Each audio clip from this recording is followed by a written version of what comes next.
तो वो कविता है वीर अभिमन्यु। हाँ सुनाओ।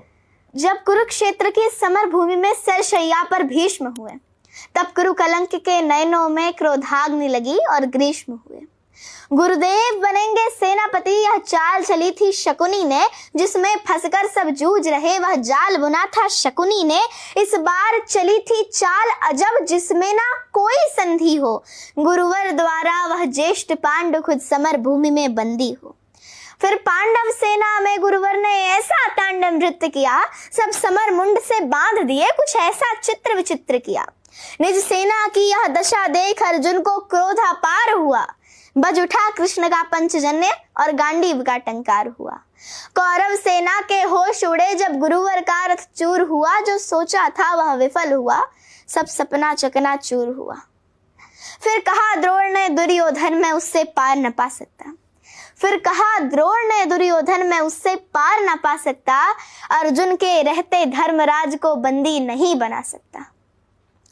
फिर कहा द्रिगर्तों ने मिलकर हम प्रण से प्राण लड़ाएंगे, हम अर्जुन को ललकारेंगे और दूर तलक ले जाएंगे।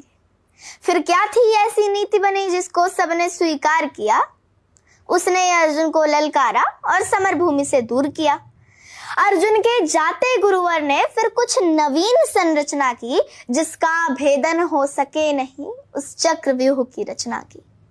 पांडव सेना भयभीत हुई, जो सदा शांत चित रहते थे, वे धर्मराज भी दुखी हुए। निज सैन्य तात को दुखी देख फिर शेर बबर को जगना था, जो धनी धनुष के बनते थे, उनको भी नाक रगड़ना था। फिर दुर्योधन कहता है उम्र 18 बरस मगर ये बड़ा धनुष का धन्नु है। सबने देखा कोई और नहीं, ये अर्जुन सुत अभिमन्यु है। मैं इसका भेदन कर दूंगा, यह भेद गर्भ में सुना हुआ। दादाजी चिंता दूर करो, यह सुन साहस 100 गुना हुआ। फिर अभिमन्यु के पीछे ही कुछ तेज चले, कुछ तीन चले, कुछ पैदल घोड़े रथ सवार ले गदा गदाधर भीम चले। फिर अभिमन्यु को न रोक सका वह द्वार, तीसरे पार हुए, पर आज द्वार पर जयद्रथ था, चारों भाई लाचार हुए। अभिमन्यु ने मुड़कर देखा, पीछे ना कोई अपना था, पर विचलित तनिक न हुआ वीर, ऐसा वो उसका सपना था। कोई एक भिड़ा, कोई दो संग, कोई ले झुंडों का झुंड भिड़ा, लाशों से पटने लगी धरा, जब मुंड मुंड पे मुंड भेरा।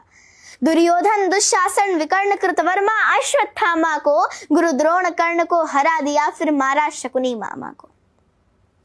वह कर्ण भिड़ा जो दुर्योधन के विजय लक्ष्य की आशा था, वह कर्ण भिड़ा